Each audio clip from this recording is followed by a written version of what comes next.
This is In Their Closet Podcast. Welcome to In Their Closet. I'm your host, Elle Moore, and today I'm joined by Adam Nelson of Culturally Distinct Podcast and Jamika the lawyer, Jamika Wester in the building. Thanks you guys for joining me today. Thank you for having me. How are you doing? These are two of Houston's movers and shakers that I have here in the room, constantly doing big things. And I'm sure if you want to know about anything or if you want to hear about anything, you're following the two of them on their social platforms. So I'm really honored to have you guys here on this Wednesday night. Houston's weather is feeling pretty good, wouldn't you say? It's kind of cooling down a little bit. I would disagree. Me too. It's 103 degrees outside. It was like 109 like 2 weeks ago. It's like starting to cool down. Hopefully. That pool party that we were at this weekend, it was nice, right? It was very nice. Yeah. I had people in my DM saying, no invite.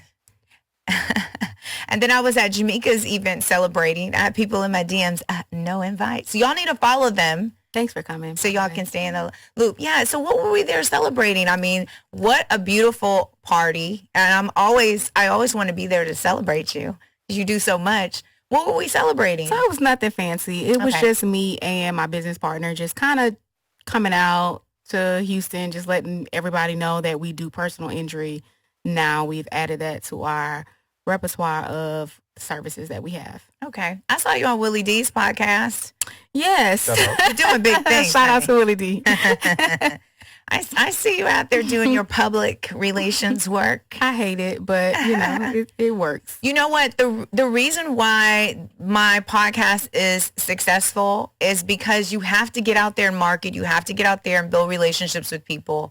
You have to get out there and be on the scene sometime. You can promote it and send flyers and send emails, but my market is Houston, Texas. So I don't care about, listen, I do care about having like 100 million following, but my following starts in Houston, Texas, and then it grows from there. It's important to be in your city if you want, relationships with people in the city. So I love all that you do. One of my favorite things, we're not going to talk about law all this podcast, but one of my favorite things about following Jamika is that Jamika comes on, like say it's a 4th of July weekend, Jamika will come on and be like, Jamika the lawyer here, don't drink and drive, and if you get pulled over, do this. I mean, like, there is definitely value. Yes. I mean, I do that because I think that it's needed, but it's hard for me to make those posts because I be getting tore up, like, in the comments, in my messages. Really? Yes. I mean, because if I blink too much, they're going to say I blink too much. If I stutter too much, they're going to say I stutter too much. So it's hard to put yourself out there. So, yes. I mean, you should understand. I know you understand just by having a podcast, like the way they critique people that come on here. I'm sure you see that a lot.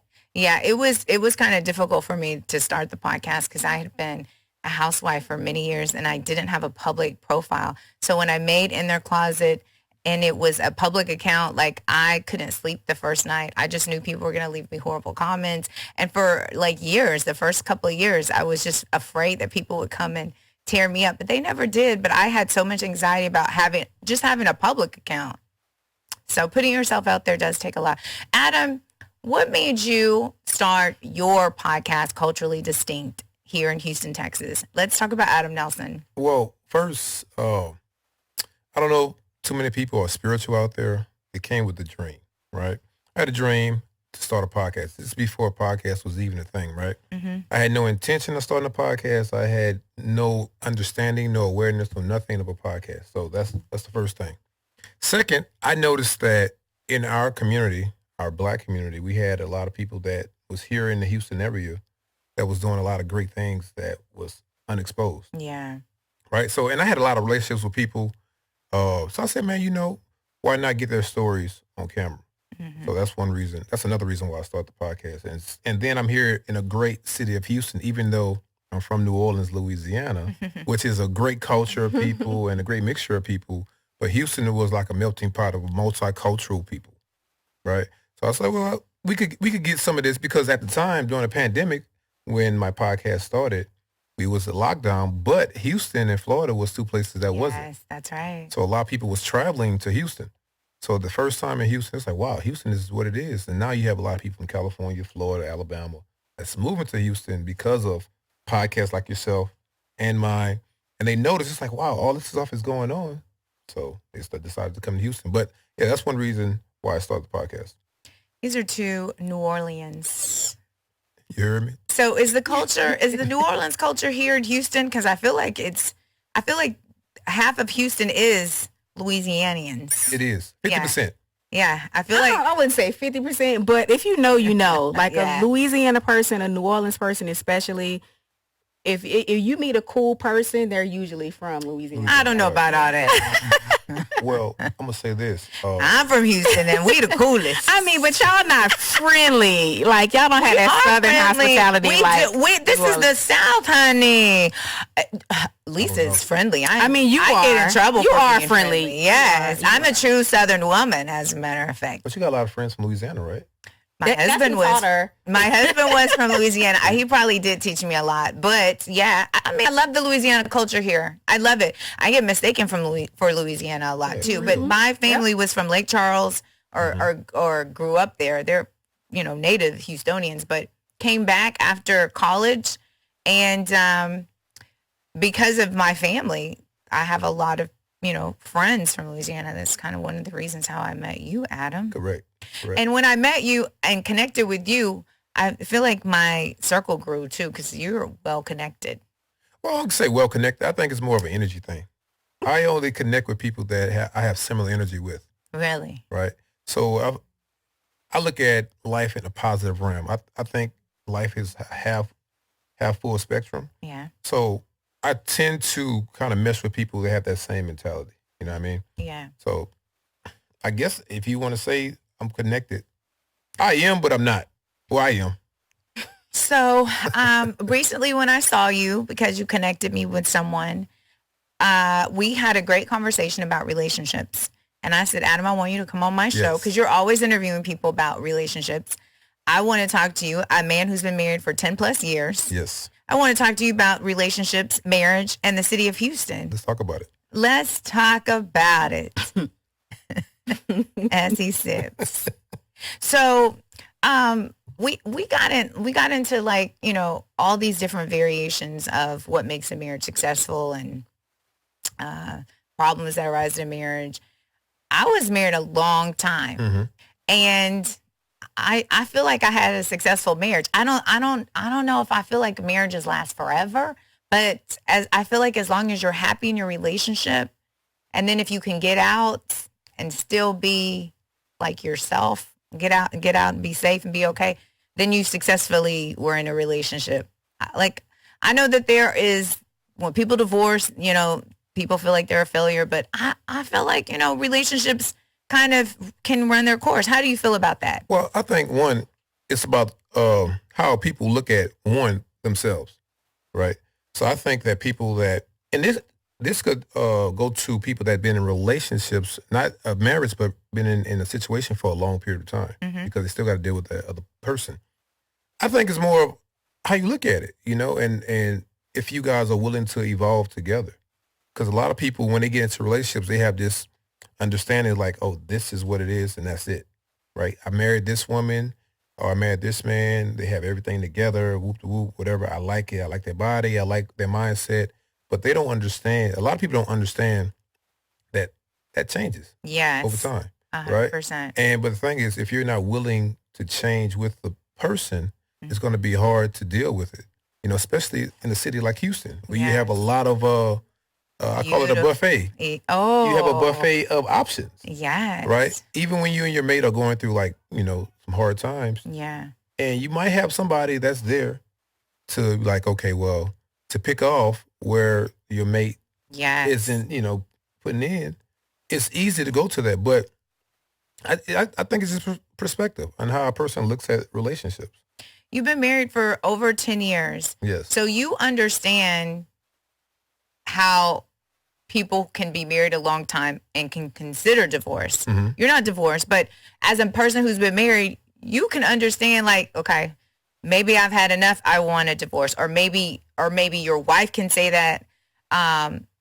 There will come a point in your relationship where you feel like, I'm not sure if I want to stay in this. So that's the reason why I bring that question up to you, because it didn't mean like the 7 years before were bad. It just meant like could have come to a point.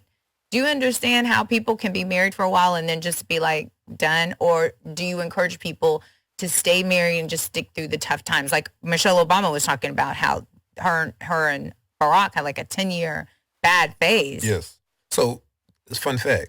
Did you know that out of 70% of relationships that go bad, women initiate the divorce? Yeah, because guys won't. Right. Yeah. Because we're rather than stick it out. No, y'all not sticking it out. Cheat. Why That's stick it out? There we go.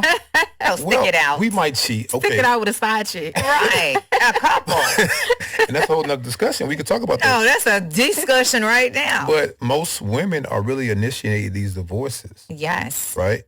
But the thing is, not all, most women, right, that in these divorces, they really need the man because they're codependent on the man. Even if they are, they have a successful lifestyle in terms of making money, they still need that man emotionally. But a lot of women don't realize that. I'm not blaming a lot. Adam, you need a woman. What do you mean?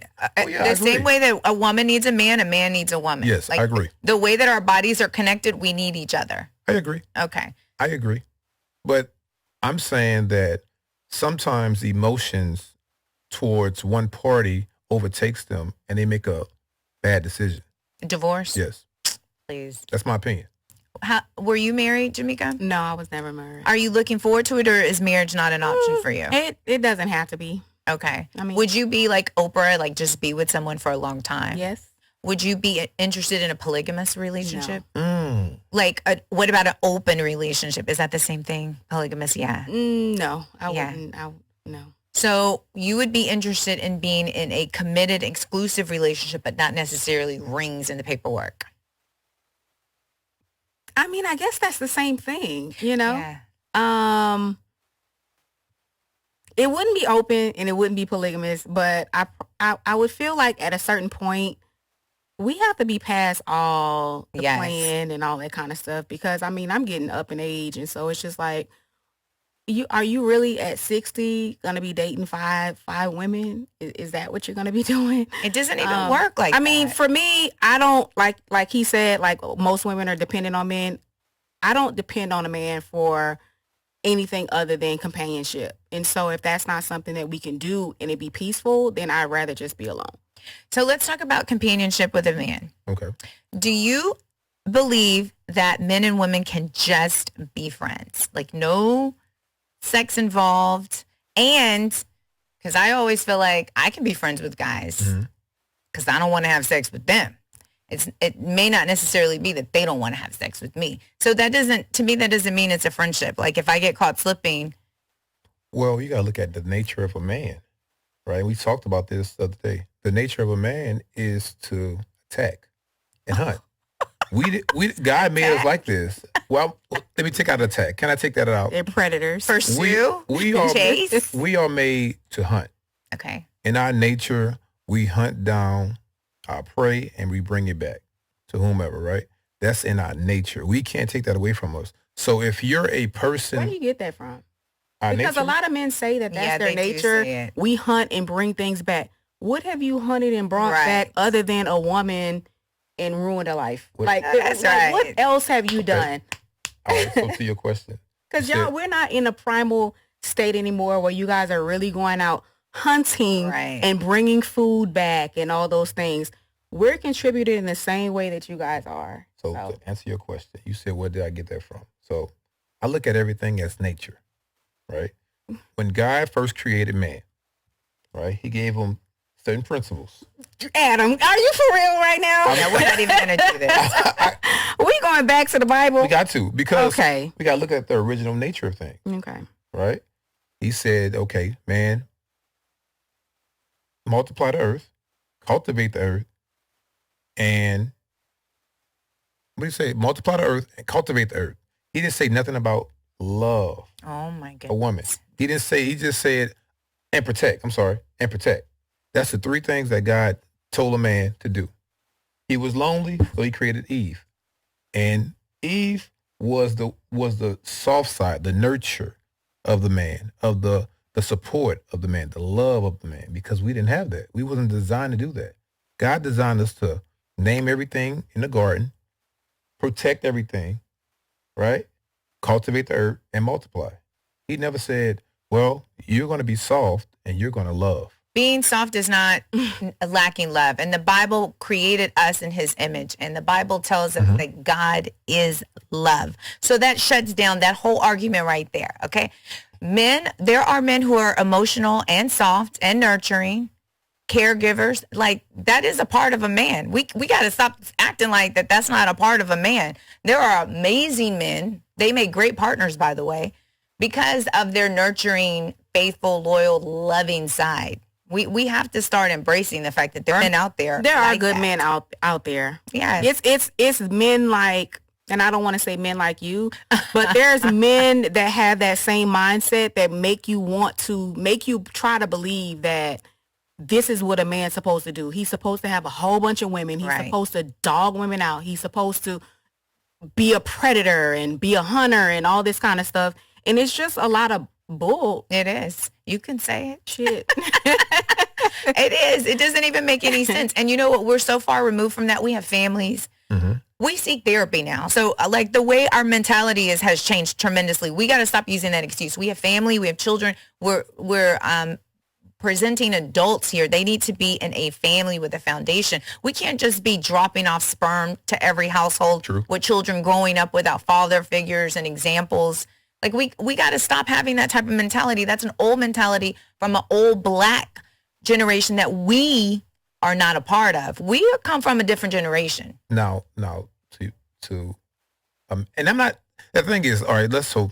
I'm not saying that being a whore is a man's personality.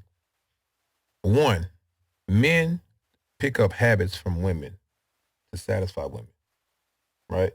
You guys teach us how to love you because initially we don't know how to do that. Your mom taught you. Right? Yeah. So, because if it wasn't for a woman's nurture, we wouldn't know nothing. We'd just be out here savages, right? So that's one. Two, I'm not saying be out here irresponsible. Take care of your responsibilities. But at the same time, and you guys could quote me on this, every nation on earth other than the United States practice polygamy. It's legal. Why is that? Would you like to practice polygamy? No, I'm not saying. I'm saying it because no, honestly, like just from a man's perspective. All right. Is marriage realistic for the average man like yourself? Faithful. Okay. Same partner for the rest of your life. Let me explain. Nobody else. Wait, no what? times out. No You time faithful. out. I am. Oh, okay. Right. That's why I wanted him on their show. So, Girl. Right. so polygamy, my definition of polygamy is, one, you got to be able to afford the lifestyle of different people. That's one. Two, every woman isn't there just for sex. You have a woman that's there for, say, a trophy. You have a woman there that's for cleaning. You have a woman there for cooking. You have a woman that's to bear kids. Everybody has a role and purpose. As we go back to the Bible, it talked about concubines. Everybody had concubines that could afford them. Yeah. Everybody wasn't there just to have sex. See, most women think that men are just there to have sex with everybody. Nah. If you really talk to a man, men don't want to have sex with women. Men only have sex with women that they think they could procreate with to better their... Men are not that's having right. sex with me to procreate. Right. That's not an option. Me either. Okay. But Adam, this argument that you're trying to present to us is no longer valid. Men have the money to hire housekeepers. They They do. have the money to hire trainers, chefs. So that's irrelevant. Like, if a man is with a woman, he's not procreating. He's having sex. Okay. You think so? He's And wait, the whole argument that he's making is just crazy because you are married. So why didn't you talk to your wife about being polygamous? Why wasn't that an option for y'all in y'all's relationship? Because I don't want to If be you feel- polygamous. Okay. Because it's too much energy to have multiple women. oh my God. Too much responsibility. Yeah. Having one woman is a lot in itself. Okay, I hear that argument. What about just having like a little taste of like just like a one night stand here from there, city to city? Nah, Like, because women are emotional and you get attached. no, not if you're in the city for the weekend. But still, they find out social media is a real thing. And they can find you on social media and then they blow up your whole situation. And I'm not doing that. That's now though. That right. just became a thing, and even still with that still right. doesn't stop men from cheating. They see everybody's spot getting blown up, and they still have a side chick, and they think their side chick is not going to tell. Right. So every chick gonna tell. And today I was scrolling down my social media, right. and I saw a pregnant girl went to her boyfriend's house because the side chick had posted herself in the boyfriend's bed. The pregnant girlfriend shows up, walks in the door and starts to fight the side chick. Side chick slices her belly, and the debate was who was wrong. Like, was she wrong for coming to his place and charging him and the girl, or was he wrong for not protecting her against this young lady? Everything is on social media. Nobody respects anybody. I feel so bad for this generation, but I feel like I'm Teflon because this doesn't apply to me. I'm not manifesting this lifestyle. I'm not manifesting this type of man. True. It doesn't even, that may work for some people. That doesn't apply to me. I refuse to change my mentality into thinking I'm going to have to share my man. Okay. Now, Adam, as a husband, yes, answer this with a yes or no. Yes, ma'am. Is it quite possible to meet one woman and be married to her? How long have you married? 10 years? 10 years. Be married to her for 10 years and never step out? Yeah, absolutely. Yes. To answer your question, yes. What's the caveat to that too? What's the caveat? If that woman is doing everything that pleases that man. Oh my God. I feel like you're moving the pole here. You asked me a question, right? But I mean, that could change tomorrow. Tomorrow you could say, I don't like your hair short. I like your hair long. You need to have long hair. If you're always jumping for him, then he could never be happy. You would always be chasing after him, trying to make him happy. That is true. But to your question, every man isn't the same. Now, do you, we talked about this other night, cheating. As Jamika said, cheating, the term cheating. Cheating is, my definition of cheating is something that I think everybody does. Okay, let's talk about cheating. Jamika, is cheating a deal breaker for you? It just depends on what happens. It depends on what the circumstance is. It depends on how I find out. Okay, let's break it down. Because I don't think cheating is the worst thing that a person can do to you. Yeah. I really don't. Yeah, I would agree. I would agree. And I was married a long time. I would agree. Let's break down what cheating is. Come on, Adam. Oh, Jamika, you want to break it down first? We're going to go back and forth. Okay, cool. But whoever wants to start. Want to start? You can go. Ladies first. I'm a gentleman. I'm not a cheater, so you probably know best. What would make you stay with a guy that you were in a relationship with if he cheated? It depends on how I find out. It depends on the extent of their relationship. It depends on, because if I find out somebody cheats, that just doesn't automatically cut off the fact that I love this person. Yes, right. Absolutely. And we still are building and we have things going on. So it just depends on how reckless the person is. Is this a relationship that's been ongoing? Are you in love with this person? Do you guys have a baby on the way? Was it a one-off? It just depends on a lot of things. It depends on the relationship that I have with him, what's going on at that time, how honest he is about the situation, and whether or not I think that it's going to continue. Those would be things that I would consider before I take a situation like that back. Well said. I think for me, especially now that I'm dating, if I'm dating, I could be dating multiple people. So if I saw them out somewhere, I don't know if that would necessarily mean they're cheating, because we're not exclusive yet. So that would be one of the factors. Also, if I was married for a while, it would be how I found out and how long was this. I remember thinking, if my guy went on a guy's trip and something happened over the weekend, would it be as hurtful to me if I found that there was he was with the neighbor for the last 3 years and they have a baby on the way? There's levels to cheating. Mm-hmm. But at the end of the day, to me, cheating is just a lack of integrity is what it comes down to. And because I'm a loyal, faithful person, it would be, for me, can I trust you? How much further can this relationship go if I lack the trust that I need to be with you? So that would be maybe the criteria for me. What is it for you, Adam? So My definition of cheating is, I think everybody cheats. Yeah, no. But this is according to my definition. So I'm going to give an analogy. If I didn't know Jamika and I saw Jamika, and I was with my wife, right? And I saw Jamika at a bar and I was flirting with Jamika in front of my wife. Mm-hmm. So if I see Jamika again without my wife and I flirt with her, that's not cheating. But if I'm with my wife and I see Jamika, I say nothing to Jamika with my wife present, but now my wife is gone and I see Jamika and I flirt with her, that's cheating. Anything that you do outside the presence of your mate is cheating. I think everybody cheats because everybody flirts. Everybody exchanges number. Everybody DMs. Everybody's, everybody does that. And it could be innocent, but it's cheating because you're not announcing it to your mate. Now, if you do it in front of your mate, if you get numbers or DMs in front of your mate outside of their presence. I agree with that. That's fair. Good. Okay. So no, I don't think that flirting would constitute, first of all, because someone is polite to you, because someone is smiling at you, because a woman is attractive and she's friendly, that's not her flirting. No, he's saying if he's flirting. Yeah, I understand. But if, like, I'm going to look at this, I'm going to take what he's saying and apply it to myself. If I'm being flirtatious in front of my man, I think that's being disrespectful. I wouldn't necessarily say like, oh, he's kind of giving me permission or I'm doing it in front of him, so there's nothing wrong with it.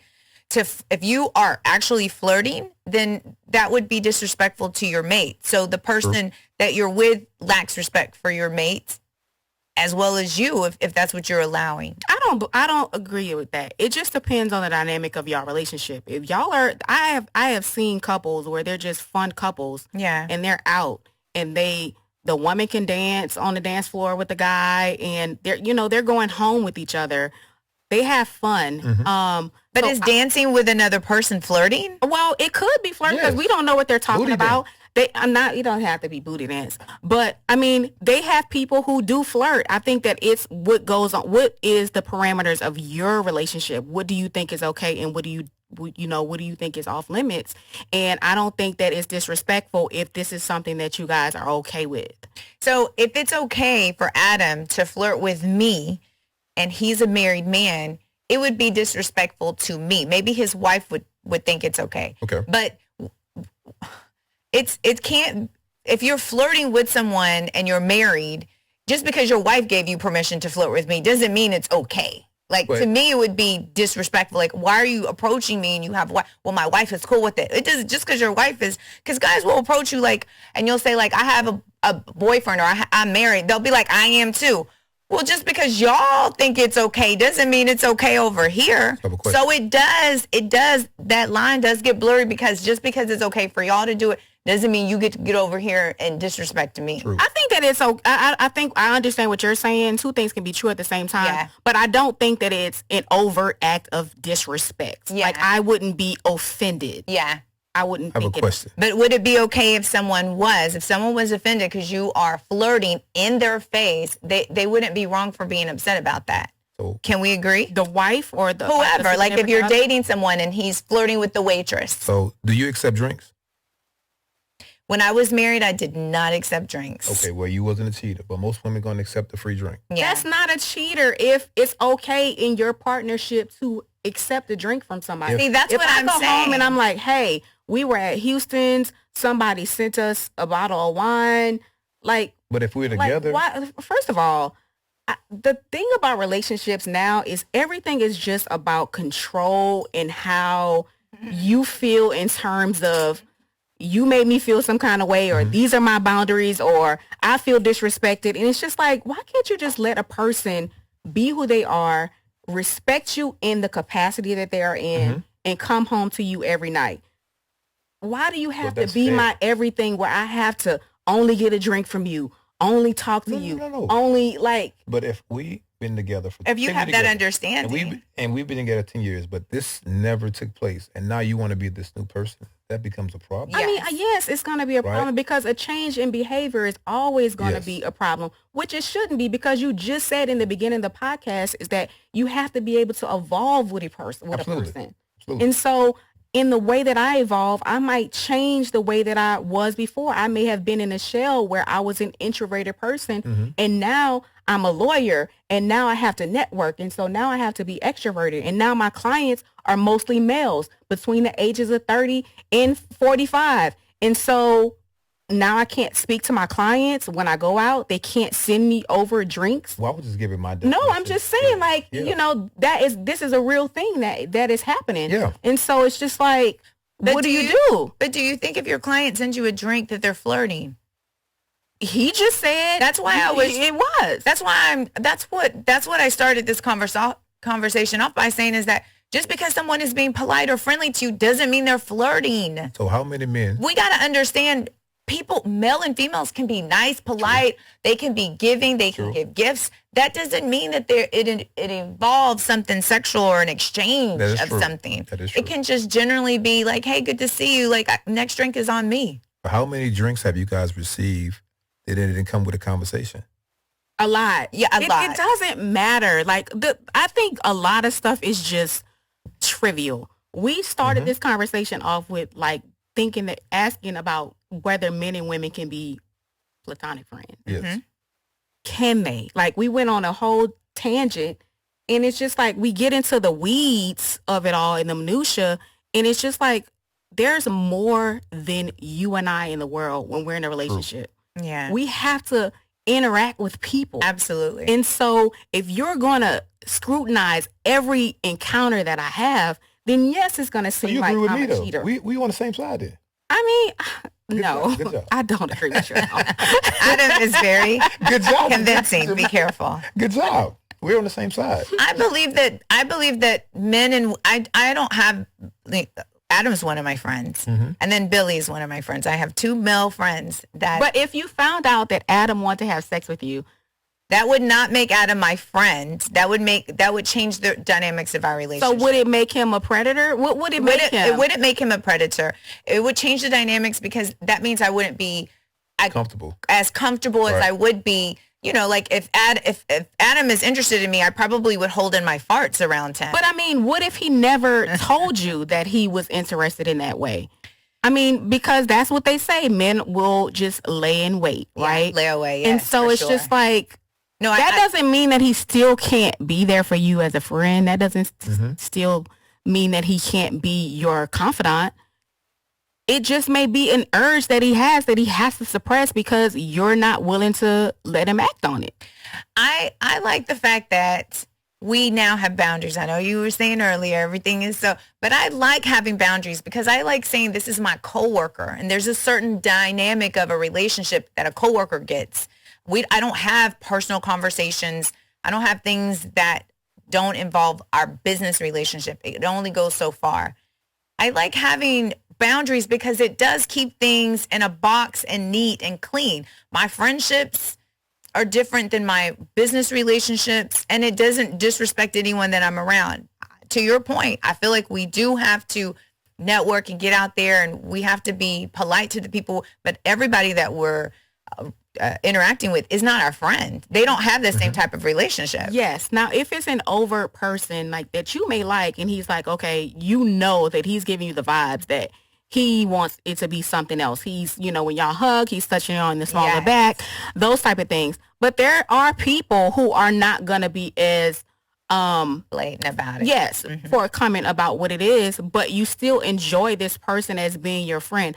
I don't think sexual attraction is the worst thing that a man can have for you as long as he's not disrespecting your boundaries. Yes. Because I have male friends that I feel like may have started out where they may have had a physical attraction to me, and they still may have that because why not? Right. You know what I'm saying? That's what I'm saying. Y'all look good. But you know, as long as it's a situation where I've never felt where you would cross that line if I needed a ride home, if I was intoxicated or something like that.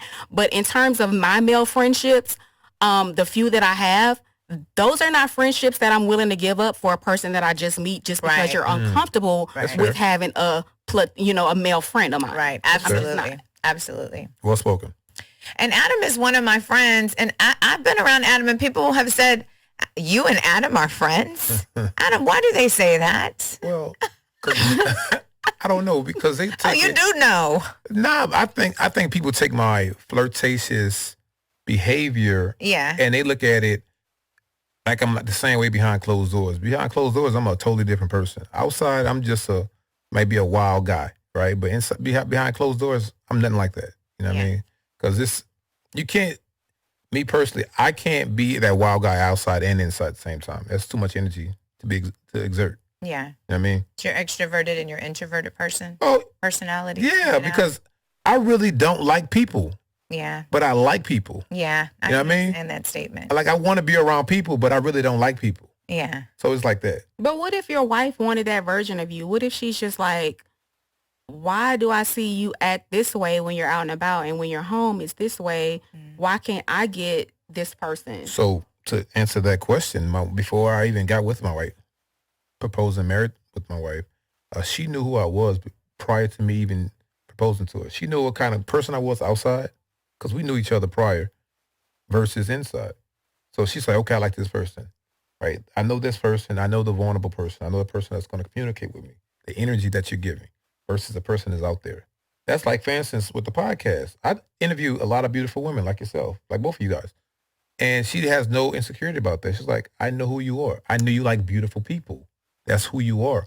But I know you're not going to cross the boundary with certain people, right? Now, with other people you now, I'm not incriminating myself, but it's some people that I might have a vibe with that I do like, right? You know, but I don't, like I said, at the end, like the other conversation, I don't want that energy, man, because some of that stuff comes to your front door and I don't need that. So back to the question, why are y'all friends? So so Adam was actually working on his podcast and I was at a party, of course, and our paths crossed and Adam found me and hit me up and said he was working on a podcast, would I be interested? Mm-hmm. We met up to speak. We met up at Glorious to talk about the podcast and have some drinks at a bar. The first thing that Adam said to me was, I'm a married man, you know, I've been married for this long, very respectful. Yes. I mean, I never felt uncomfortable. I never felt like he was hitting on me. He was like, what are you drinking? Do you want another drink? Bought me drinks. And then we did talk about business, but when we were done, we were like, let's go to Hinky and Pilot. Mm-hmm. We went and hung out. We had fun. And then I ran into people later and they were like, Adam is this and that. And I was like, Adam is like that? I've never known him to be like this. Like, who have you been around? And then when I started to get to know Adam and I started to get to know more of his friends, I'm like, I met a really good version of Adam. The Adam that I know has always, Lisa, are you okay? You sit here, y'all drinking what y'all drinking. Like, he's always been like a protector around me and my friends. I've always felt really safe and comfortable. I've never felt out of pocket. But the more that I've gotten to know Adam, I feel like maybe I was just a lucky person that I met this good version of him. Yeah, I feel like that was inappropriate, but I mean, according to his standard, I feel like that would have been inappropriate. What would have been inappropriate? Meeting not the first encounter, but the leaving the bar and going to a second bar. Yeah. I think that was inappropriate. Yeah. What do you think, Adam? What did your wife think? She was good. She was cool. She knew my whereabouts. Yeah. And I invited her, actually. I was like, come over to hang. Mm-hmm. And I did feel comfortable because I met your wife when we did the live podcast. Mm-hmm. I met her, and I've met when we were in New Orleans and stuff. Yeah. But I felt like you were the same person. See, that's why I liked you, Adam, because you were the same person while your wife was there. If you would have acted different and towards me while she was there, I would have felt uncomfortable with our friendship. Right. And I did notice that Adam has a lot of female friends. He does. Now, me as a partner, that would make me very uncomfortable. I'm going to just be honest. Mm-hmm. His wife, it was like five of us there, baddies, everybody. His wife was just chill, cool. She was there with her girlfriend, having a good time. So I felt like she really knows Adam and really trusts Adam. I didn't have, but I can definitely see, like for me, a married man leaving and going to the bar, I would have definitely thought it would. But that's Adam. I mean, old friends, yes, but new friends. Think about it. Yeah, brand new friends. Think about it, guys. You guys are beautiful women, right? Would you guys prefer to be hanging around beautiful men, beautiful, smart, successful men, or just guys that's out here just trying to smash? Well, I'd rather hang with my homegirls. Yes. Hang with. I don't hang with no dudes. I don't want to do with those. Of course you don't. Because they talk about the same thing. But yeah, so do the girls. But I'd rather hang around women because women have a different insight than men, and a lot of women look at things different from what I look at it. You know what I'm saying? Because I'm looking at it from a male's point of view. Sometimes I like a woman's point of view, especially if a woman that's been through it, previously divorced, or been in a relationship for a long period of time. I want to know. I want to know what you think, how you feel. And as a wife or have a partner, I would be uncomfortable with my man confiding in other women. Not confiding. Or questioning them, getting that much. Like, you can just ask me, babe. No. Yeah. No, absolutely not. He's not going to tell you Yeah, anything. No, absolutely not. Me? We're talking about me. Yes. I would be like, why? Every time I see you got a new friend, you still asking all these people the same question? Yeah. Yeah, I see. Yeah, no new friends, but I mean, if you come around and you have some long-term friends, I think that that's okay. Yeah, And but to confide in long-term friends come with your partner. Like, long-term friends have nothing to do. But Adam meets new people every week. That's what I said. And he's saying that he likes that because he likes asking everybody all their opinions. No, Adam. I'm not trying to smash, though. Think about it.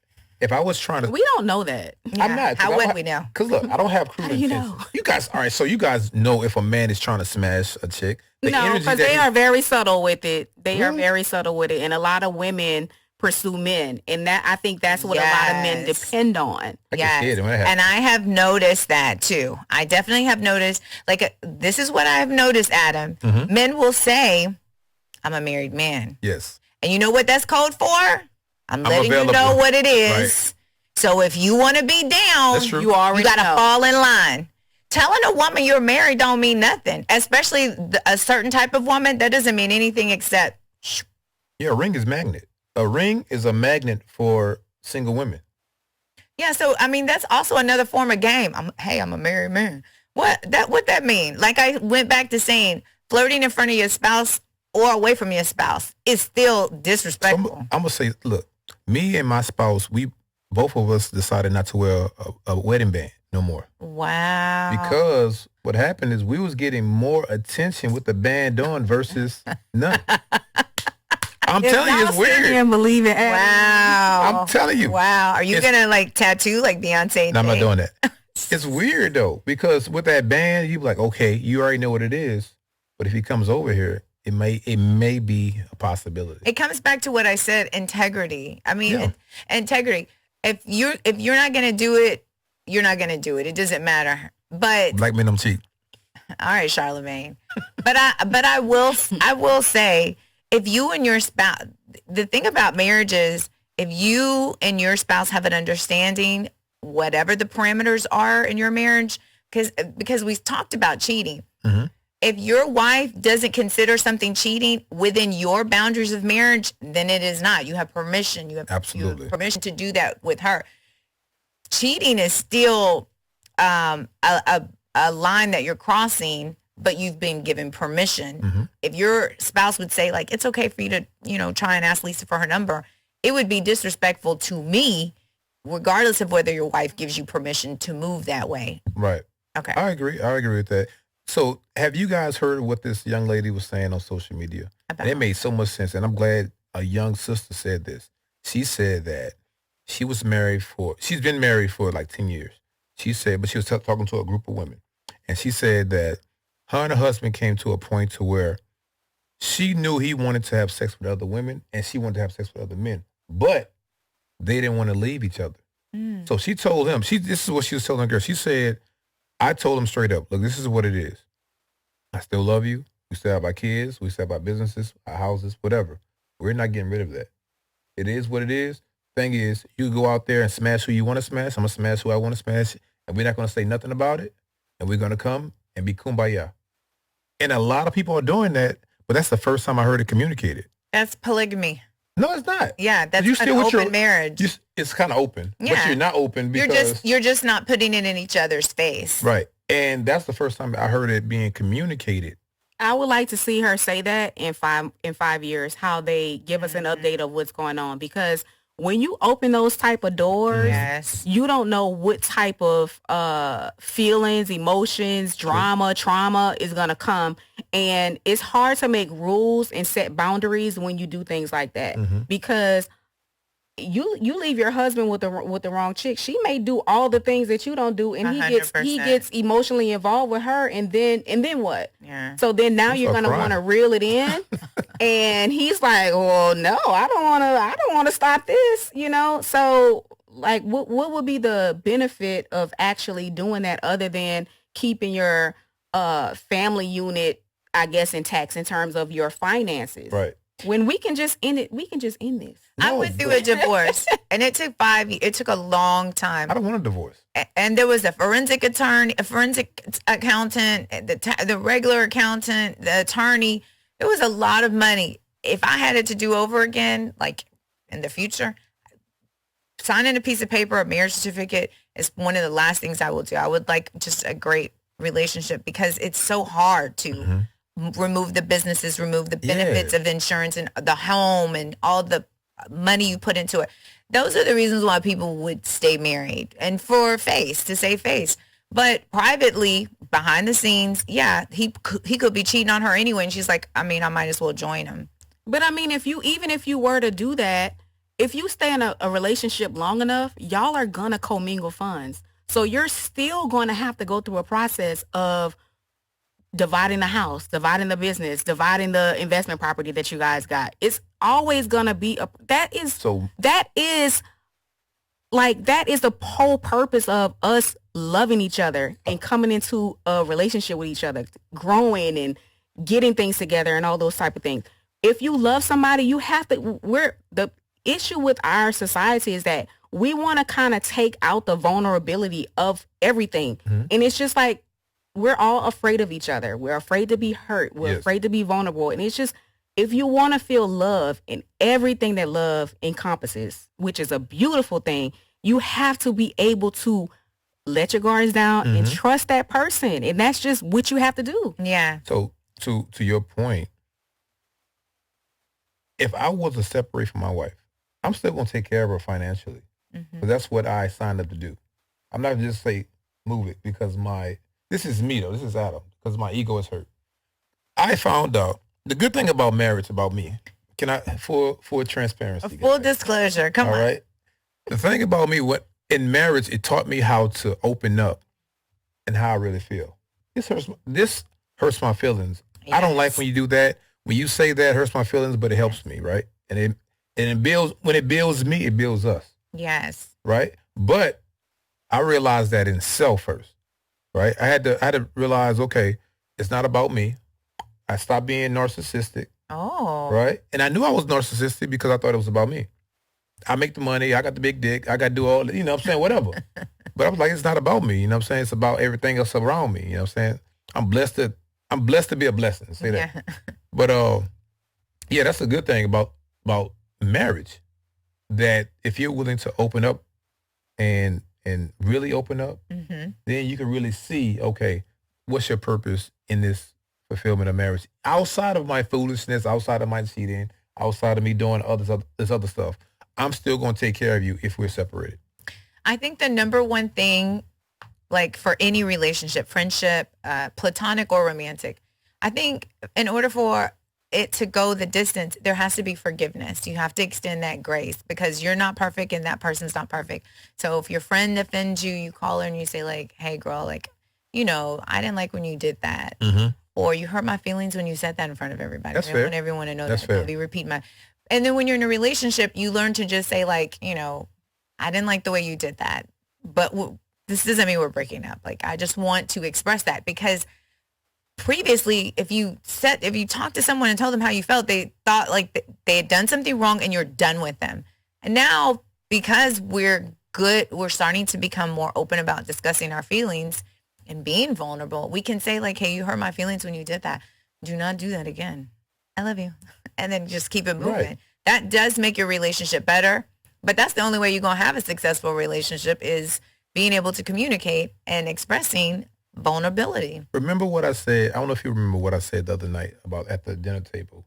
They asked me, what is your I guess, your understanding or your thoughts on a successful marriage. Mm-hmm. The first thing I said is you got to be able, when your mate hurts your feelings, you got to be able to accept it, right? Because a lot of people get their feelings hurt. Yes. And they think it's over. Yes. I'm fat. I can't believe it. My hair is nappy. Yes. Oh, I don't get my hygiene is not where it needs to be. Yes. Right? But if your mate tells you that, they tell you that out of love because they want you to do better. Right? But a lot of people can't accept that. Yes. And when you marry, you're not stuck, but you're with that person. Yeah, you have to have the conversation. You got to. Yes. If not, your marriage is not going to go, it's not going to go the distance because you're keeping stuff in. Yes. You start to hold a grudge. Yes. And then you start to pursue other people to fulfill the need. Hallelujah. Because it's not being met here. And really, you just should have told that person, like, you need to brush your teeth or floss a little bit more. That's it. Instead of them thinking, like, why you never want to kiss me? Because at the end of the day, that's your man and that's your woman. And whenever they go outside, they represent you. Right, right. When my wife go out, she got to have a nice car. She got to have the nice shoes, the nice bag, the hair always done, makeup, everything. Because you represent me. Yeah. You dig what I'm saying? I love a man like that. But I ain't saying it ain't gotta be super name brand. You just gotta look nice and presentable. You gotta be a lady. Yeah. That's just me though. You know what I'm saying? That's how I was raised, as I was taught. I'm not gonna be outside looking a mess. If a chick had I'm not gonna say that. I'm not gonna say that. If you wear bonnets and these furry slippers and No. Nah, it's not attractive. It's not. That's just my opinion. When do you feel most attractive? Who, me? Yes. Because he's saying bonnets and that's not it. But I mean, a young lady was telling me the other day, I don't walk outside to look good for anyone else except myself. And if I feel like if this is the way I feel and I'm comfortable, then this is what I'm wearing. Mm-hmm. I'm not going to lie. About 70% of the time, I probably feel like I look a mess. Really? Just because I'm always in the house or I'm just chilling, I'm in the office, like I don't have clients. And so I usually have on some yoga pants. Okay. And, No. Okay. He's envisioning that. But I mean, I don't have a bonnet, but I don't wear makeup every day and stuff like that. And so the person I'm dating, he feels like I'm beautiful and he tells me all the time and he overdoes it a lot. But, I believe it. Yeah, I feel like if you were with someone and that wasn't like something that you found attractive, then you would say like, babe, I don't like you walking out the house with your house shoes and what is this? This is not what we are drinking, Adam. No, this is Fiji water, guys. Oh, okay. Yeah, but I mean, it does come tequila, drink of choice. But yeah, it is important to look a certain way for your spouse, but it's also important, to look a certain way for yourself. Yes, absolutely. I agree 100%. I'm not coming outside looking a mess. I just think that if you want a certain thing in life, you have to present yourself with that. Yes. Now I You know what I agree with mean? You can't go in the courthouse looking a mess when you represent a client. No, it's sometimes I just feel like I look a mess. I mean, no. I mean, my face is still my face. Right. So I'm never going to just be a mess. Well, most beautiful people don't think they're beautiful. Right. No, I think I'm beautiful. Oh, okay. In fact, I know I'm beautiful. Oh, watch out. Hey. I know that's right. I feel like I'm the most beautiful that I've ever been in my life, right now. Not in my 20s, right now. I'm the most confident, everything. Do you feel like that, Adam? I do. What's crazy, a lot of women in their 40s and 50s are very, they're way more sexy. Yeah. They're ladies. They're queens in their 40s and 50s, and they're living in the essence of being a woman. But we've hit the wall, according to the red pill man in the podcast, man. To me, I love it. I love what an older woman. Nothing. All right. It doesn't even apply to you. No, it don't even apply. You love to see it. That's what you mean. That's what you love. You mean you love to see it? No, I love you love to see it. When an older person is living in that essence, like for instance, an older person. Confidence. It's the confidence that you see that's attractive. Yes, because you guys like granddaddies now with the gray beards. I don't like granddad. Oh, listen, dad bods are in. I like. Dad bods are in. Dad bods are in. No, they've never been in for me. Really? I like a runner's body. Oh, okay. Yeah. Dad bods. I like a gym. I like a guy who spends some time. I could tell that he's lifted a weight or two. He don't still. No. Yeah. Shout out to the guys. See, when you start talking like that, the men with the dad bods be like, confidence is what you get in your 30s. I would say every mark that you're hitting, you start to gain confidence and you realize, like, who's your friend. You start to recognize red flags. You start to feel confident in yourself, like, okay, I'm not even going to worry about this because I know this is it or this ain't it. Right. So that's what I feel like comes when you hit those ages, those big old ages that we have. And then what you're seeing is something that we didn't have in our 20s. It was growing in us. What you see at these ages that we're in is the confidence. We've got the career we want, or we're working towards our goals. We now know how to do it, the steps to take. We know we're not crazy because we haven't hit a mark, So that's where we're at. And I think for sure, like you, Jamika, I feel like I'm way more attractive, but I feel more attractive because of the confidence. Confidence, yes. Right. That's a big thing, confidence. Yeah. Just really knowing what you want, what you being able to express it too. Mm-hmm. When I was younger, like in my 20s, I was dating older guys. And so it was guys who were more accomplished and had money and all those things. And so, as a 20-something-year-old, you're like, what do you really have to offer? Like, what do you have to offer to the conversation? All those things. And so now the conversation is just different. No matter who you speak to, you have things going on. You have things that you can say. Right. Yes. Right. That's and very so true. the conversation is going to be different, speaking to someone who's 20-something years old, in which they have some 20-something-year-olds who have it going on. I'm not, dismissing that. But, the conversation is different where you can actually speak and have in real life experiences, and you've traveled and things like that, so you can add to the conversation as opposed to just be sitting there and just being pretty. Right, and that's it. That is true. And you know what? At this age too, there's not things that there's not an age anymore that we have to reach something. At this point, we've kind of hit things, so we're not like trying to attain anything. We don't have to wait for a couple more years to be a part of the conversation. We can be a part of any conversation, young or old, these days. So that's also a part now that opens up like a variety of what we can and can't entertain. Mm-hmm. I think we can entertain anything we want Yes. to entertain. It's up to the individual, and it's up to if you communicate. Right? We all grown at the end of the day. Yeah. Right? We're grown. Yeah. All you do is communicate it. Right? I think effective communication is a big thing that we don't realize how important it is. If you're effective in your approach and when you speak to someone and your intention. Do y'all think text messaging is an effective form of communication? I feel like text messaging is a quick form of communication to send a short and sweet message. It's lazy. It's a deal breaker for me. If a person, really? Yeah, if a person is only able to communicate with me through text, and that's days that go by and we haven't had a voice conversation, or the voice conversation is 30 seconds to 3-4 minutes, that's not a part, because I know how important communication is in a relationship. That's not a viable relationship. I mean, we could play with it as long as we want, but that's not going to go the distance. I never heard of that before. So are you trying to go the distance? Not texting. No. What do you think about texting? I mean, I think it serves its purpose. It kind of like can let you know a lot about a person, the way they text, their grammar, like how they... And so you can kind of know like what we're going to do with this whole situation through a text message. Like, okay, Oh, so you're a talker? Yes, for sure. Oh, really? Yeah, of course. Right. Oh, well, yeah. I didn't know. Okay, I didn't know that either. That's good to know. But you know what? It's like, honestly, can you think about like being in a relationship with someone who primarily texts? That's not realistic. Because I'm out here, I have noticed I have been approached by married men.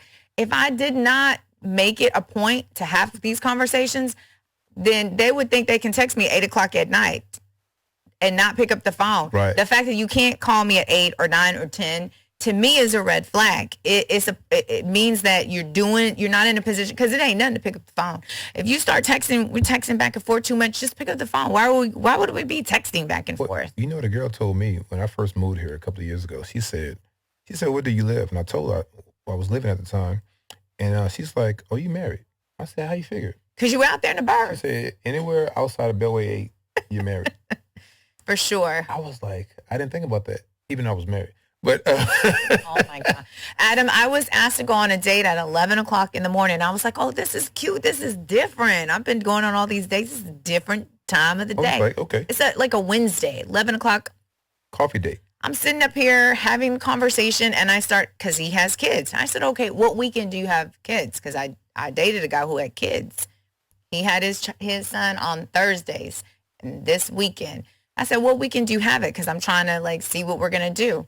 He says, well, I haven't exactly filed for separation yet. So they're not even divorced. Okay. He hasn't even filed for separation, which means she don't know we here to. I said, well, can we get the check? Like, it's 11 o'clock in the middle of the day. That was a red flag. When I start talking to him and realize you have kids, and he kept getting a phone call and having to step away because you somewhere you're not supposed to be. And she know you can't just text that. See, a woman knows, get on the phone. I want to hear the background. I want to hear like your tone. I want to hear if you're in a hurry. Really? Where are you at? You say you're in the office. But why do I hear glasses? Why do I hear restaurant music? Like, these are things that you have to have conversations. Not because I'm trying to figure out if you're lying or not, just because I want to know if you are who you say you are. That's why you got to tell them you're married from the initial jump. Because if y'all go any my further, you already know what God. to expect. This is my wife in the background washing dishes. Look, I got to get off the phone. I'm going to call you back in a my second. God. Not saying that I do that. Oh, my Not saying that I do that. But it's okay. If you had a man, look, I stay with my man right now. We're separated. And, you know, he's a construction guy, so he has a lot of guys over. That's fair. When I'm on the phone with you, if he asks you a question, I know you got to go.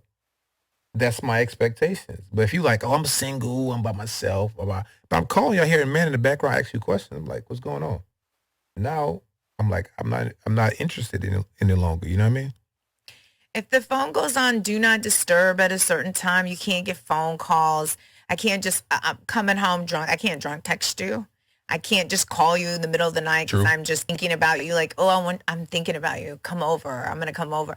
Like, these roadblocks are signs, because a single man has a lot of free time, or I shouldn't say free time. He has a lot less restrictions on his phone. Yes. I can't talk right now. I'm tired. What do you mean? Answer the phone, sleep. Hello? Like, this is normal. All these different little things. Nah. You know what's funny though? All of my friends, all the female friends that I have, they never call me after 7 o'clock. If they call me after, You're married. You are married. Oh my God, Adam. Next time, What is going on? get a real single man on your podcast, like, because this semi-single man here, like, this is what you should have had. I don't want to blow up your spot, but just tell us what you and your No, wife I'm got saying- going on. No, I'm saying, Sheesh. I have a lot of female friends. Yeah. I'm not having sex with these Because people. they respect your They're married. relationship. Right. Yep, that's I'm what it saying. is. But a lot I of told women you. don't. That doesn't mean anything, Adam. You're shooting yourself in the The foot. point that we're next question. Guys, y'all see how these women be on me? So good. So back to your point, texting is a no for me. Okay. Texting is a deal breaker for me. What's one of your deal breakers? They cut them off fast. I would say, Yeah. like, having an aggressive personality. Really? Yeah. You like aggression? I mean, aggression in the proper way, but in terms of like just being overly jealous or Yes. aggressive in terms of like if I'm afraid of you, Yeah. something like I that. got you. Oh my gosh. Like violent. Yes. Yeah. Yes. For me would be lack of confidence, of course. I like a very confident man. I like a confident swag, you know. I don't the looks come into play after the confidence is, you know. Does money have to come with that confidence? Absolutely. I think that money makes a man very confident. And a lack of money standing next to me would make you a little less confident. I mean, no. So I don't is know it really though. confidence in himself, or is it confidence in the money that? Well, it may not be confidence in the money. I mean, to achieve certain money, you have to have a certain type of education or skill. So it could be confidence in those things. The money is going to come. And I feel like, you know, if you believe that it's coming, it's some kind of way it'll make its way. You could be a great barber and be a millionaire because you're cutting the right person's hair. So I think if you're confident in what you do, that's why you gotta have some kind of passion that you pursue, and it's not me. You gotta have something that you do, you know, during the day, not idolize over me. But you know, bad women, as a man, most women as bad, what we consider as bad, most men just want to be with those women all day. Because they don't want no other man to pursue them. That's why they with them all day. But how you have time to be with a woman? I don't know. And especially if, like, say, for instance, when I played ball, I knew a lot of cats that, like, had bad chicks.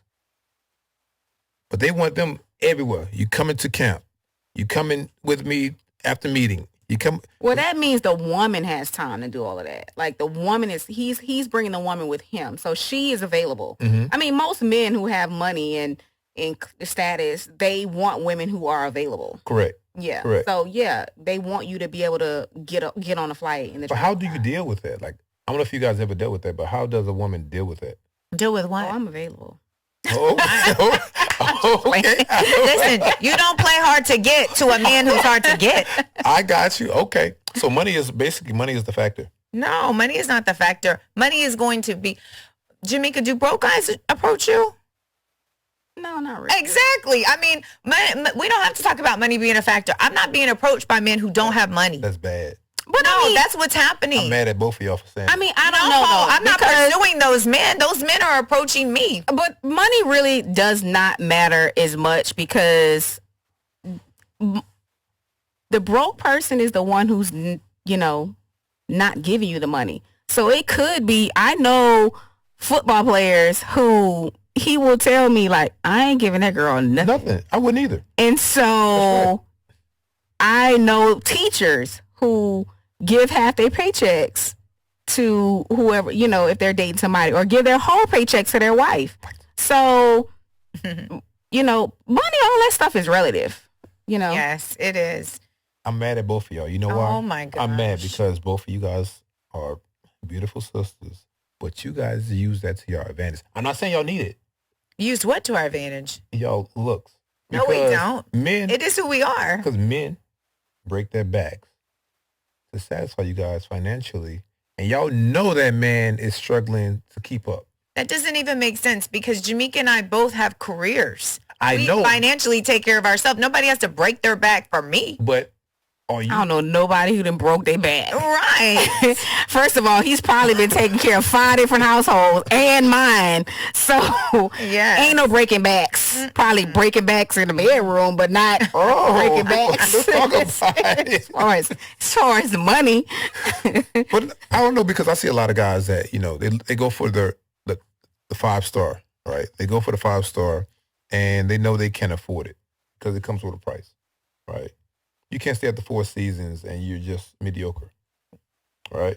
I was with one of my partners for Essence with the 4 Seasons. I was talking to some chicks from LA and high-end chicks, you know. They had this designer, their own designer jewelry and all this. I was like, bro, out of your league, bro. You don't want that. She talking about, yeah, the ring was $40,000, the watch was $50,000, the bracelet. And she in New Orleans like this? She out of my league. Was for Essence. And she was an executive. Was she wrong for walking around with all this with no security? The whole 4 Seasons. If you go to 4 Seasons. 4 Seasons, okay. Yeah, you know, you have those type of people there. Yeah. And it was all black, you know, which is the beauty part. But I told him, I said, bro, outside of your league, dog. Yeah, for sure. I see you doing with that because you got to keep up. He brought her, you know, a gin and tonic, you know, $29 gin and tonic. I'm like, bro.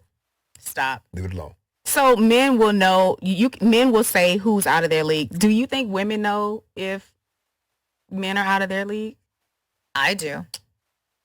A man is out of my league if he has a certain type of lifestyle that I don't want to participate in. And that could be anything. But if a man, you know, loves to party all the time and go out every weekend, that guy is not in my league. We're different. He's going to pay for drinks. He's going to pay for sections. He's going to make sure everyone has a good time.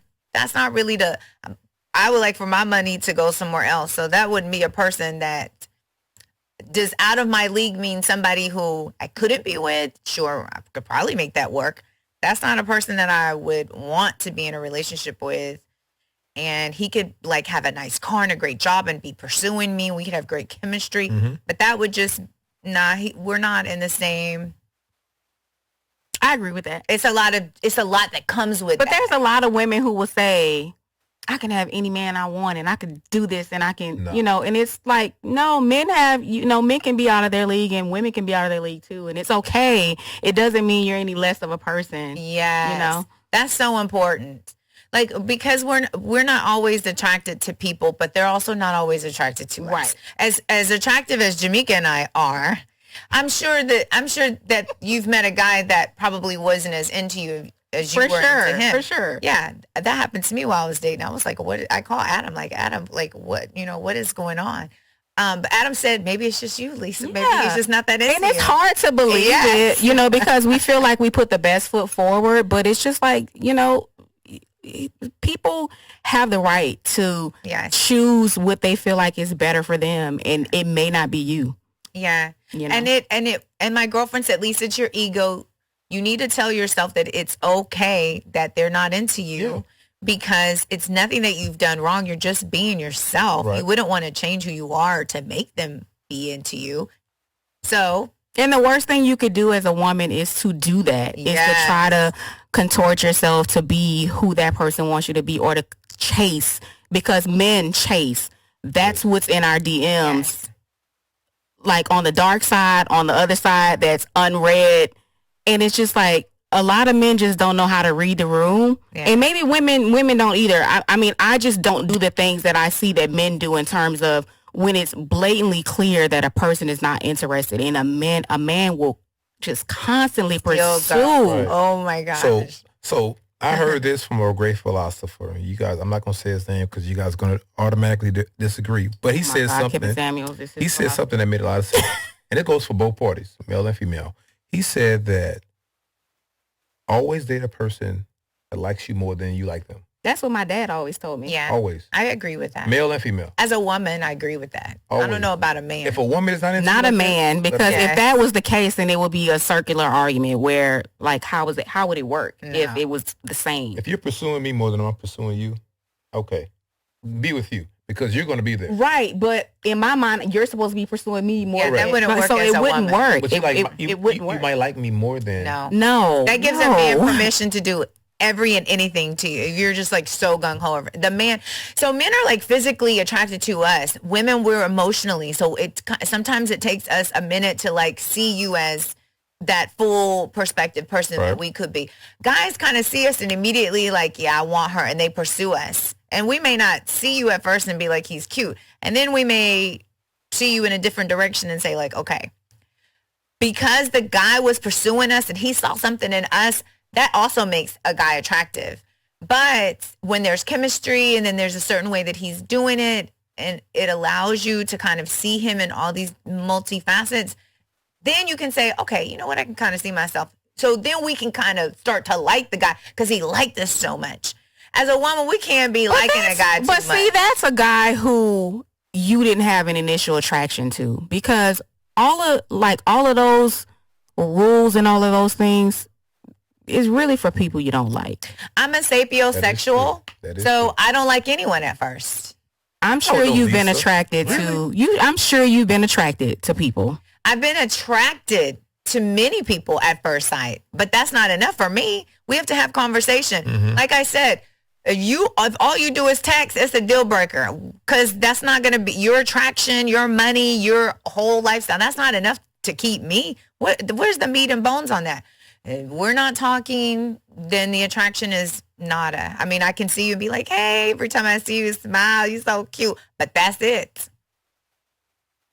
That's something interesting. I didn't know that, because I thought you just pull out the American Express and go ahead, get what you want. Yeah, I would get what I want, but I mean, you wouldn't hear from me next week. Fellas, I would tag you. Y'all hear that, right? Shoes. There you go, fellas. Y'all hear that? Sure. If you taken me shopping, I'm going shopping, and I'm going to say thank you, and then I'm going to go home. I'm not kissing you, hugging you. I'm not doing anything. I'm not even going shopping. I don't even enjoy people's money that I know I don't like. Then why you go out? Well, you don't go out. No, I'm saying shopping. Like I wouldn't let somebody take me shopping that I don't like. Nobody has ever taken me shopping that I don't like, but people have taken me to dinner that I didn't like. Really?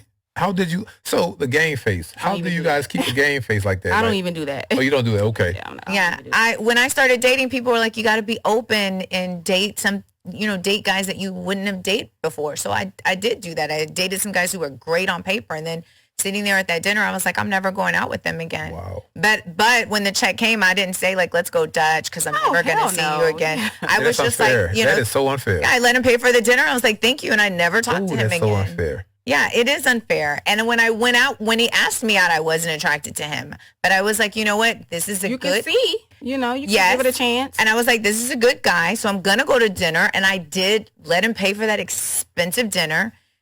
He didn't take me shopping and buy me Louboutins, but he did spend some money, and I knew like there's no future in this. So I have done, something like that where I was with someone and I wasn't attracted to them, and I let them spend a little money on me.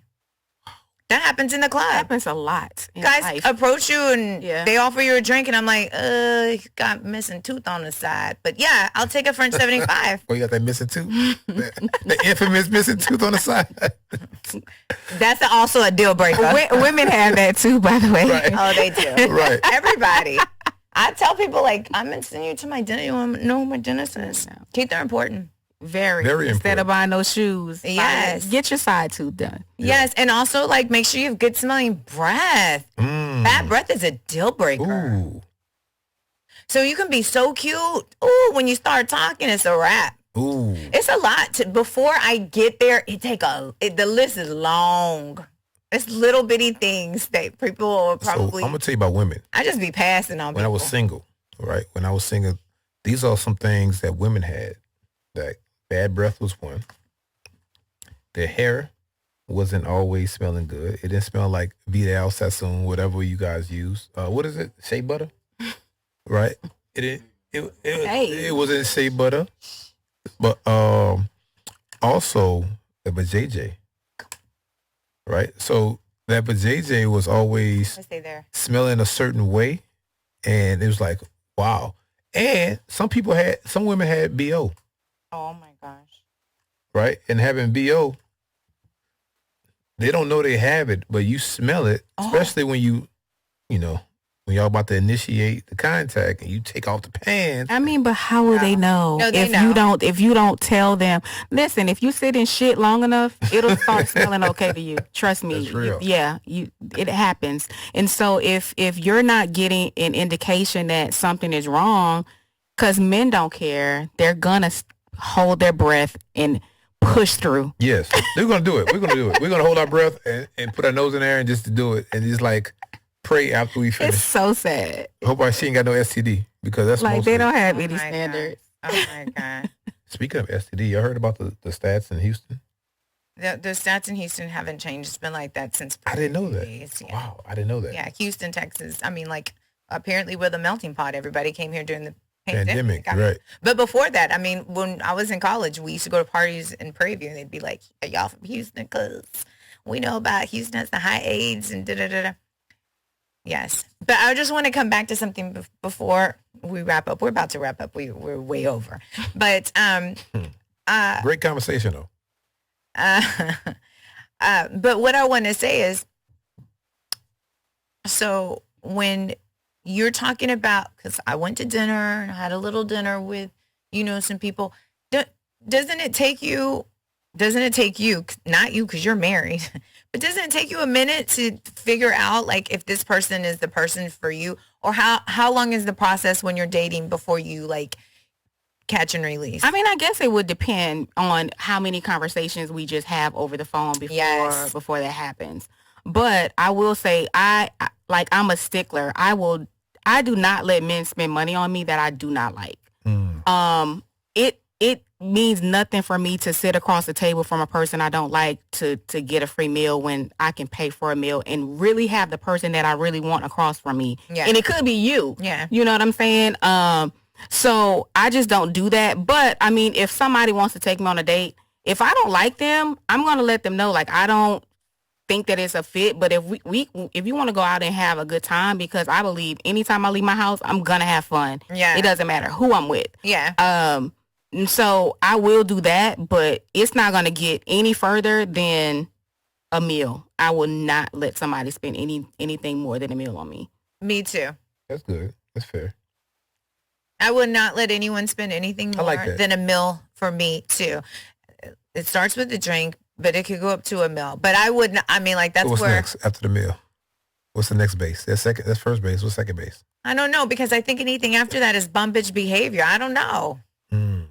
I mean, asking somebody for my rent or my car note, Ooh. and I have heard that guys will pay for that. Yeah. But at this big old age, why would they be paying for that for me? Like, I just want to know, why would I?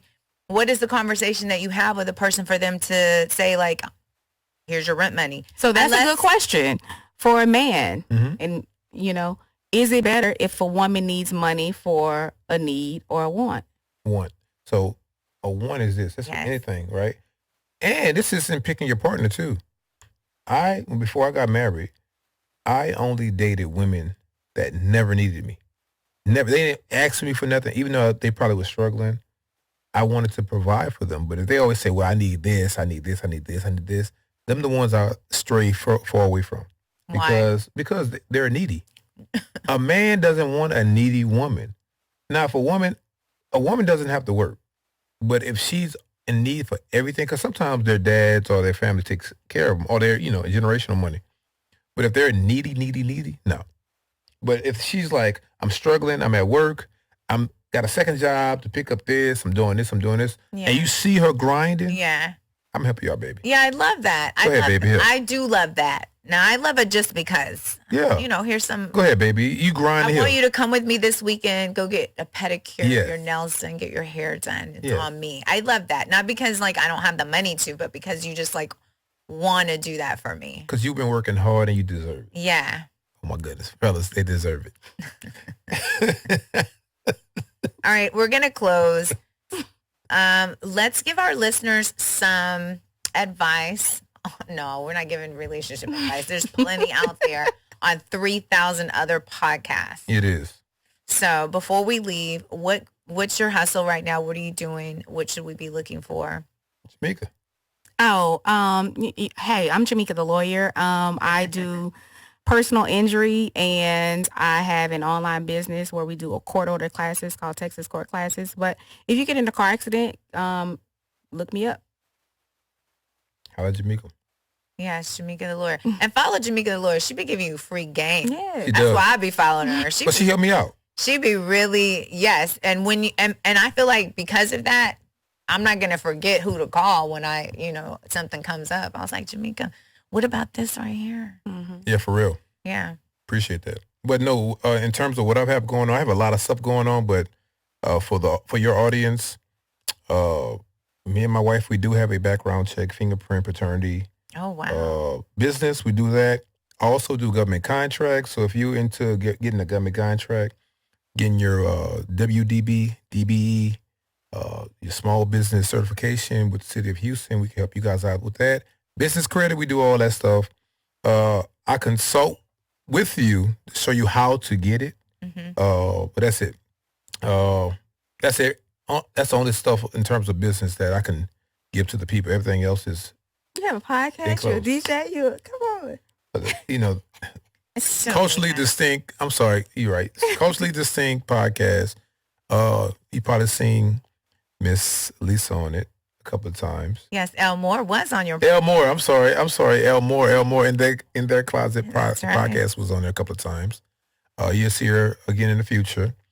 Yeah, man. You might see me in the city of Houston, man. If you see me, have any questions about relationships, about being married, about going into potentially being engaged or getting involved with somebody seriously, I will give you 30 seconds of my time. Oh, so. my God.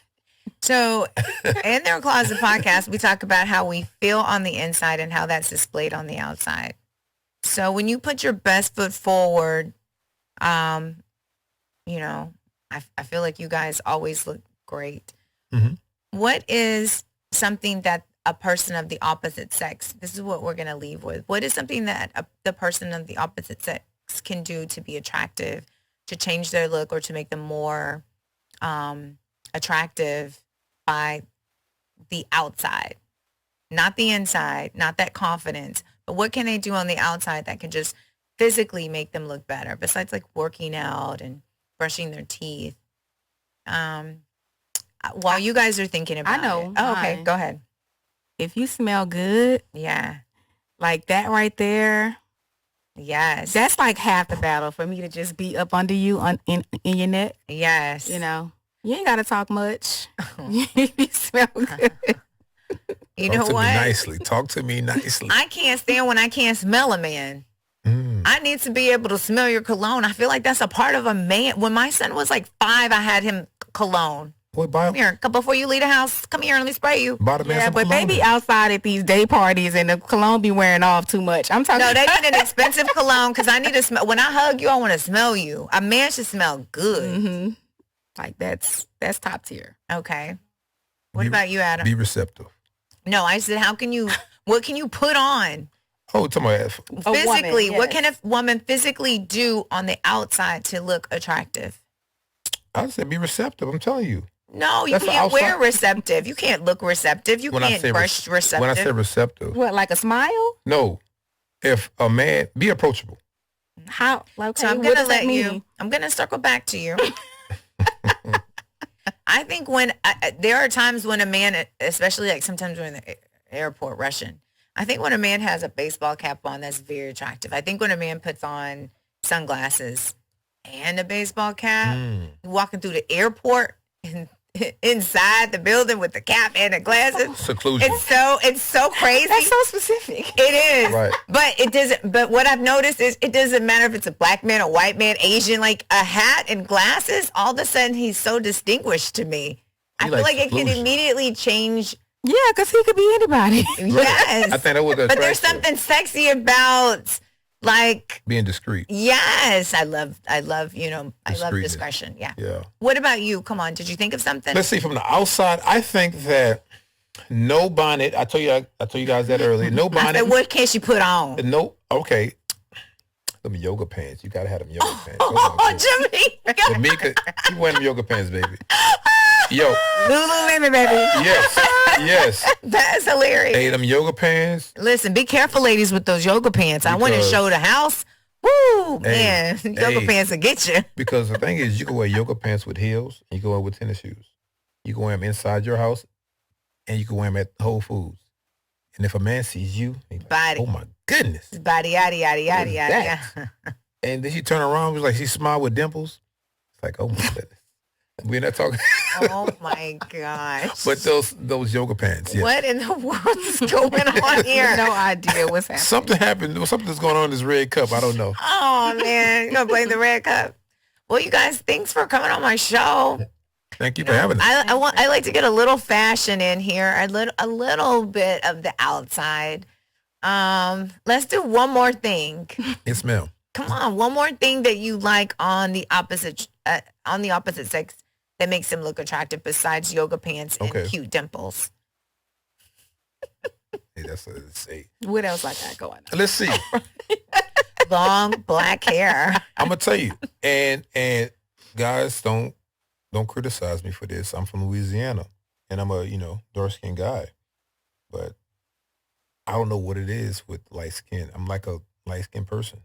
I like women. But they It's not can't put- something they people can't- can like. That's They can't do that to make themselves look better.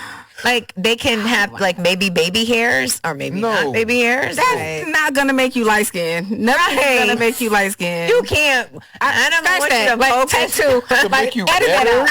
Like She says, "Scratch that. Take two." To make you better? Jamika, why don't you help him out? What's something that a man can Help me wear, out. put on, do on the outside? okay. I like nice fitting clothes. Okay. Taylor. Taylor made. It doesn't have to be tailored, but I don't like baggy and I Yeah. don't like anything that's too tight. Yeah. I like a grown ass man. Yeah. You know, that's what I like. I like business attire too. Yeah. You think a woman looks attractive in a suit? Yeah. I don't know how Jamaica. Listen, all these. It's time to wrap up the show. I've been trying to help you going out, on, Adam, Taylor? but golly. what time is it? 'Cause You're my hanging man yourself. is expecting me somewhere. Especially right with the now. color black. So I'm just saying. Well, you guys, thanks so much for joining me on my show. And thank you for tuning in to our Red Cup discussion today. We'll see you again next month on In Their Closet.